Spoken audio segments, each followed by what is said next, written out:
किस्से गलियारों के पेश करते हैं रविंद्रनाथ टैगोर का लिखा उपन्यास चोखरबाली। इस उपन्यास के 8 भाग आप पहले सुन चुके हैं। यदि आपने वो 8 भाग पहले नहीं सुने तो पहले आप वो 8 भाग सुने, उसके बाद इस भाग को सुने।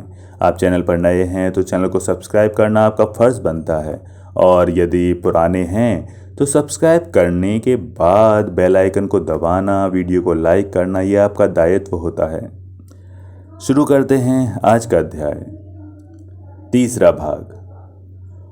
उस दिन फागुन की पहली बसंती बयार बह आई। बड़े दिनों के बाद आशा शाम को छत पर चटाई बिछाकर बैठी। मध्यम रोशनी में एक मासिक पत्रिका में छपी हुई एक धारावाहिक कहानी पढ़ने लगी। एक जगह जब कहानी का नायक काफ़ी दिनों बाद पूजा की छुट्टी में अपने घर लौट रहा था कि डकैतों के चंगुल में फंस गया। आशा का दिल धड़क उठा। इधर ठीक उसी समय नायिका सपना देखकर रोती हुई जग पड़ी। आशा के आंसू रोके न रुके। वो कहानियों की बड़ी उदार समालोचक थी। जो भी कहानी पढ़ती थी वो उसे अच्छी लगती। विनोदनी को बुलाकर कहती, भाई चोखरबाली, मेरे सर की कसम रही, इस कहानी को पढ़ देखना, ऐसी ही है, पढ़कर रोते रोते बेदम। विनोदनी की अच्छे बुरे की कसौटी से आशा के उमंग उत्साह को बड़ी चोट पहुंची। महेंद्र को वो कहानी पढ़ाने का निश्चय करके गीली आंखों से उसने पत्रिका बंद की। इतने में महेंद्र आ गया। महेंद्र बोला, छत पर अकेली किस भाग्यवान को याद कर रही हो? आशा नायक नायिका की बात भूल गई। उनसे पूछा, आज तुम्हारी तबीयत कुछ खराब है क्या? महेंद्र, नहीं, तबीयत ठीक है। आशा, फिर तुम मन ही मन जो कुछ सोच रहे हो साफ साफ बताओ। आशा के डिब्बे में से एक पान निकालकर खाते हुए महेंद्र ने कहा, मैं ये सोच रहा था कि तुम्हारी बेचारी मौसी ने न जाने तुमसे कब से तुम्हें नहीं देखा। अचानक ही एक दिन तुम वहां पहुंच जाओ तो वे कितनी खुश हो जाएं। आशा ने कोई जवाब न दिया, उसकी ओर ताकती रही।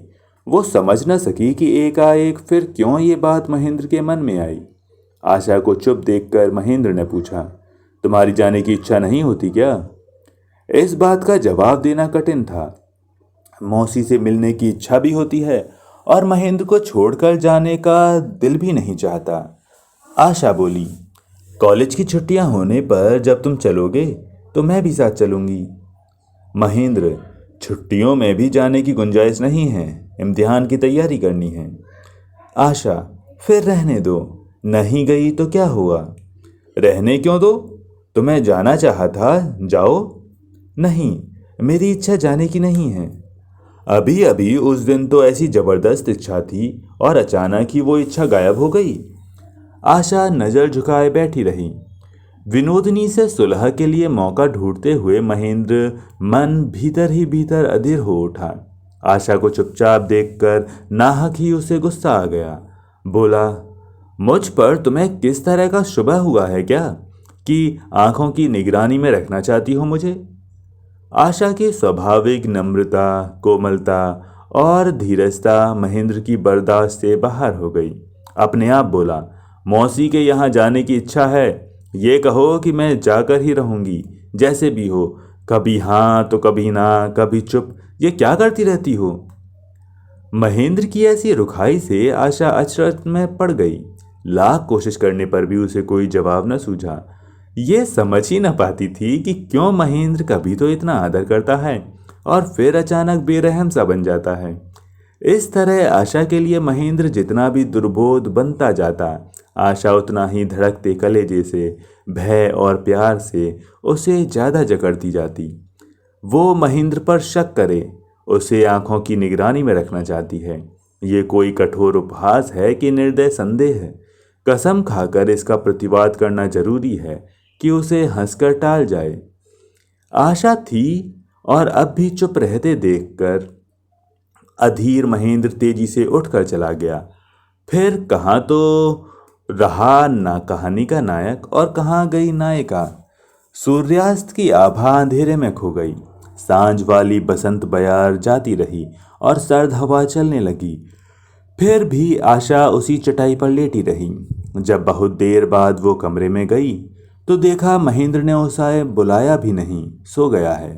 मन में आया स्नेहमयी मौसी की तरफ से उसे उदासीन देखकर महेंद्र मन ही मन शायद उससे घृणा करता है। खाट पर जाकर आशा ने उसके दोनों पैर पकड़ लिए। इससे महेंद्र करुणा से विगलित हो गया और उसने उसे खींच लेने की कोशिश की, लेकिन आशा बिल्कुल न उठी। उसने कहा, मुझसे कोई कसूर हुआ हो तो मुझे माफ़ करो। महेंद्र ने पिघल कर कहा, तुम्हारा कोई कसूर नहीं है चुन्नी, मैं ही बड़ा पाखंडी हूँ, इसीलिए नाहक ही मैंने तुम्हें चोट पहुँचाई है। इस पर आशा की आंखें बरसती हुई महेंद्र के पैरों को भिगोने लगीं। महेंद्र उठ बैठा, अपनी बाहों में उसे कस कर पास में सुलाया। रुलाई का वेग कुछ कम हुआ तो आशा बोली, भला मौसी को देखने जाने को जी नहीं चाहता मेरा, लेकिन तुम्हें छोड़ कर जाने का मन नहीं होता, इसी से जाना नहीं चाहती। तुम इससे नाराज मत हो। आशा के गीले गालों को धीरे धीरे पोंछते हुए महेंद्र ने कहा, भला ये भी कोई नाराज होने की बात है? तुम मुझे छोड़कर नहीं जा सकती, इस पर मैं नाराज हूँ? खैर, तुम्हें कहीं नहीं जाना पड़ेगा। आशा ने कहा, नहीं, मैं काशी जरूर जाऊंगी। महेंद्र, क्यों? मैं तुम पर संदेह कर रही हूँ इसलिए नहीं जाती। जब ये बात एक बार तुम्हारे मुंह से निकल गई तो कुछ दिनों के लिए मुझे जाना ही पड़ेगा। पाप मैंने किया है और प्रायश्चित तुम्हें करना पड़ेगा। मैं नहीं जानती, लेकिन कहीं न कहीं पाप मुझसे हुआ है, नहीं तो ऐसी बातें उठती ही नहीं, जिन बातों को मैं ख्वाब में भी नहीं सोच सकती। आखिर वे बातें क्यों सुननी पड़ रही हैं? इसीलिए कि मैं कितना बुरा हूँ, इसका तुम्हें पता नहीं। आशा ने परेशान होकर कहा, फिर ऐसा न कहो, मगर काशी अब मैं ज़रूर जाऊंगी। महेंद्र ने हंसकर कहा, तो जाओ, लेकिन तुम्हारी नज़रों की ओट में मैं अगर बिगड़ जाऊं तो? आशा बोली, इतना डराने की जरूरत नहीं, मानो मैं इस विचार में ही घबरा रही हूँ। महेंद्र, लेकिन सोचना चाहिए, लापरवाही से अपने ऐसे स्वामी को अगर तुम बिगाड़ दो तो दोष किसे दोगी?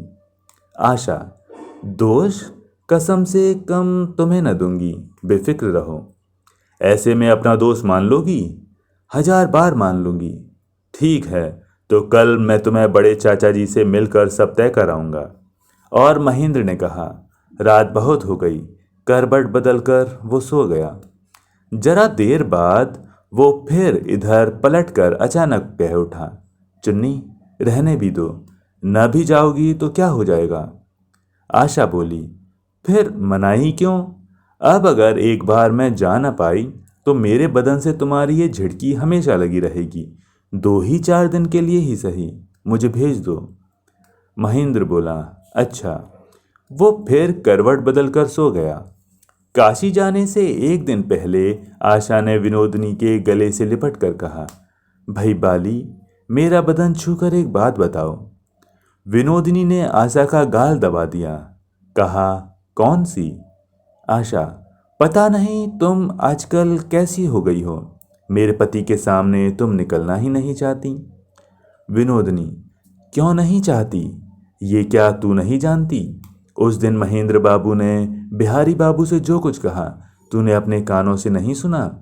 जब ऐसी बातें होने लगी तो फिर कमरे में क्या निकलना ठीक नहीं है। आशा ये समझ रही थी, और ये बातें कैसी शर्मनाक हैं, फिलहाल उसने अपने मन से ये भी समझा है, तो भी बोली, बातें तो ऐसी जाने कितनी उठती हैं, उन्हें अगर बर्दाश्त नहीं कर सकती तो फिर प्यार क्या? तुम्हें ये सब भूलना पड़ेगा। विनोदिनी, ठीक है, भूल जाऊंगी। आशा, मैं कल काशी जा रही हूँ, तुम्हें इसका ख्याल रखना होगा कि उन्हें कोई तकलीफ ना हो। जैसे भागती फिरती हो ऐसे करने से न चलेगा। विनोदिनी चुप रही। उसकी हथेली दबाकर आशा ने कहा, मेरे सर की कसम, वो वचन तो तुम्हें देना ही पड़ेगा। विनोदिनी बोली, अच्छा। एक ओर चांद डूबता है, दूसरी ओर सूरज उगता है। आशा चली गई, लेकिन महेंद्र के नसीब में अभी तक विनोदिनी के दर्शन नहीं। महेंद्र डोलता फिरता जब तब किसी बहाने से माँ के कमरे में पहुंच जाता, लेकिन विनोदिनी उसे पास आने का कोई मौका ही न देती। महेंद्र को ऐसा उदास देखकर राजलक्ष्मी सोचने लगी, बहू चली गई, इसीलिए महेंद्र को कुछ अच्छा नहीं लगता है। अब महेंद्र के सुख दुख के लिहाज से माँ गैर जैसी हो गई है। हालांकि इस बात के जहन में आते ही उसे मर्मांतक कष्ट हुआ, फिर भी वो महेंद्र को उदास देखकर चिंतित हो गई। उन्होंने विनोदनी से कहा, इस बार इन्फ्लुएंजा के बाद मुझे दमा जैसा कुछ हो गया है। बार बार सीढ़ियां चढ़कर मुझसे ऊपर जाते नहीं बनता। महेंद्र के खाने पीने का ख्याल तुम्ही को रखना है बिटिया। उसकी हमेशा की आदत है, किसी के जतन के बिना महेंद्र रह नहीं सकता। देखो तो बहू के जाने के बाद उसे पता नहीं क्या हो गया है। और बहू की भी बलिहारी, वो चली गई। विनोदनी बोली, जरूरत क्या है बुआ? राजलक्ष्मी बोली, अच्छा, कोई जरूरत नहीं, मुझसे जो हो सकेगा वही करूंगी। और वो उसी समय महेंद्र के ऊपर वाले कमरे की झाड़ पोंछ करने जाने लगी।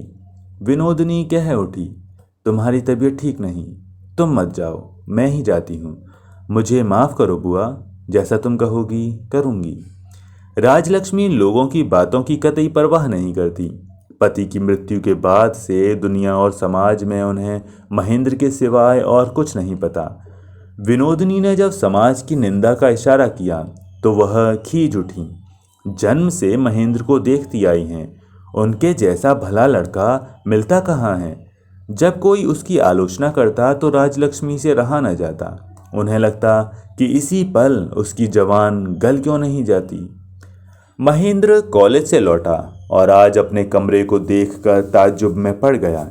दरवाज़ा खोलते ही चंदन और धूप की खुशबू से घर महक उठा। मसहरी में रेशमी झालर, बिछौने पर धप धप धुली चादर और पुराने तकिए के बजाय दूसरा रेशमी फूल कड़ा चौकोर तकिया। उसकी खूबसूरत कढ़ाई विनोदनी की काफ़ी दिनों की मेहनत का फल था। आशा उससे पूछा करती थी, ये चीज़ें तू बनाती आखिर किसके लिए है बाली?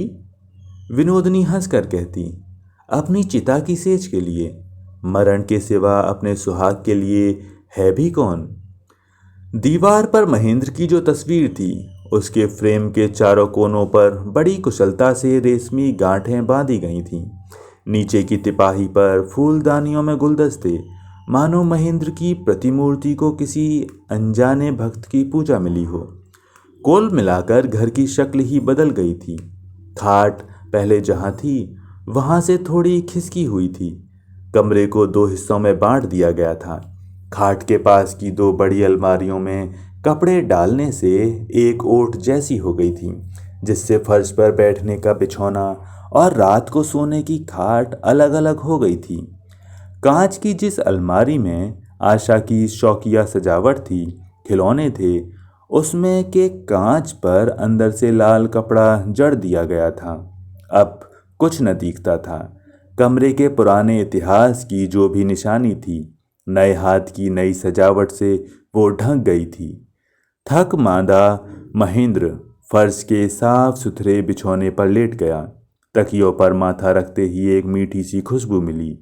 तकिए की रुई में नाग केसर का पराग और कुछ इत्र डाला गया। महेंद्र की आंखें झप आईं। लगा, इस तकिए पर जिन हाथों की कला कुशलता की छाप पड़ी है, मानो उसी की चंपा कली सी उंगलियां की सुगंध आ रही है। इतने में चांदी की तस्तरी में फल फूल और कांच के गिलास में बर्फ डला अनन्नास का शरबत लिए नौकरानी आई। महेंद्र ने बड़ी तृप्ति से खाया। बाद में चांदी के डिब्बे में पान लेकर विनोदनी आई।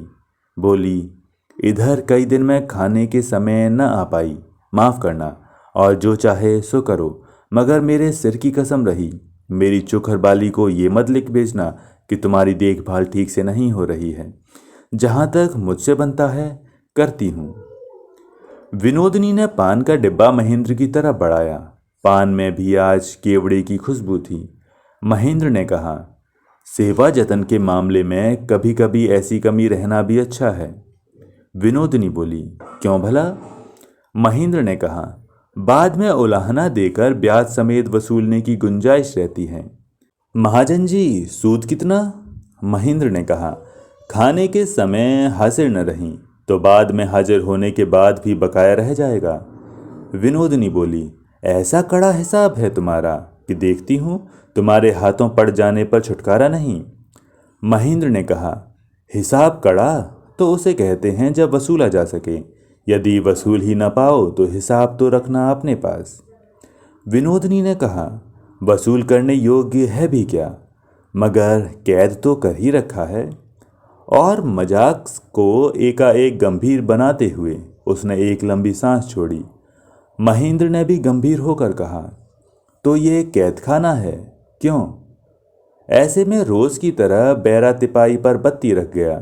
अचानक आंख पर रोशनी पड़ी तो हाथ की ओट करके नज़र झुकाए विनोदिनी ने कहा, क्या पता भाई, बातों में तुमसे कौन जीते, मैं चली। महेंद्र ने अचानक कसकर उसका हाथ पकड़ लिया। कहा, बंधन जब मान ही लिया तो फिर जाओगी कहाँ? विनोदिनी बोली, छी छोड़ो, जिसके भागने का कोई रास्ता नहीं उसे बांधने की कोशिश कैसी? जबरदस्ती हाथ छुड़ाकर विनोदिनी चली गई। महेंद्र सुगंधित तकिए पर सिर रखे बिछावन पर पड़ा रहा। उसके कलेजे में खलबली मच गई। सूनी सांझ, सूना कमरा, नव बसंत की बयार। विनोदिनी का मन मानो पकड़ में आया लगा। महेंद्र अब अपने को संयमित नहीं कर पाएगा। जल्दी से उसने बत्ती बुझा दी, दरवाज़ा बंद कर लिया और समय से पहले ही बिस्तर पर सो गया। बिछावन भी तो ये पिछले वाला नहीं, 4-5 गद्दे पड़े थे, काफ़ी नर्म, एक खुशबू यहाँ भी, अगरू की, रक्त की और या काहे की थी, ठीक ठीक समझ में नहीं आया। महेंद्र बार बार इस उस करवट लेटने लगा, मानो कोई भी पुरानी एक निशानी मिले कि उसे जकड़ ले, मगर कुछ भी हाथ न आया। रात के 9 बजे दरवाजे पर दस्तक पड़ी। बाहर से विनोदिनी ने कहा, भाई साहब आपका भोजन, दरवाज़ा खोलिए। महेंद्र जल्दी से उठा और दरवाज़ा खोलने के लिए कुंडी पर हाथ लगाया, लेकिन दरवाजे को खोला नहीं। फर्श पर पट पड़ गया। बोला, नहीं, मुझे भूख नहीं है। बाहर से घबराहट भरी आवाज़, तबीयत तो खराब नहीं है, पानी ला दूं और कुछ चाहिए? महेंद्र ने कहा, नहीं, मुझे नहीं चाहिए। विनोदिनी बोली, आपको हमारी कसम, क्या हुआ बताओ। अच्छा चलो, तबीयत खराब है तो कुंडी तो खोलो। महेंद्र ने जोर से कहा, नहीं खोलूँगा, तुम जाओ। महेंद्र फिर जाकर अपने बिस्तर पर लेट गया और आशा की स्मृति को सूनी सेज पर टटोलने लगा। लाख कोशिश करने पर भी जब नींद न आई तो दवात कलाम लेकर आशा को खत लिखने बैठा। लिखा, आशा, अब और ज़्यादा दिन मुझे अकेला मत छोड़ो। तुम्हारे न रहने से मेरी सारी प्रवृत्तियां जंजीर तोड़कर मुझे न जाने कहाँ खींच ले जाना चाहती हैं। जिससे राह देख देख कर चलूं, वो रोशनी कहाँ? वो रोशनी तो तुम्हारी विश्वास भरी आंखों से प्रेमपूर्ण दृष्टि है। मेरी मंगल, ध्रुव, तुम जल्दी जल्दी आओ, मुझे अविचल बनाओ, मुझे बचाओ, मेरे हृदय को भर दो।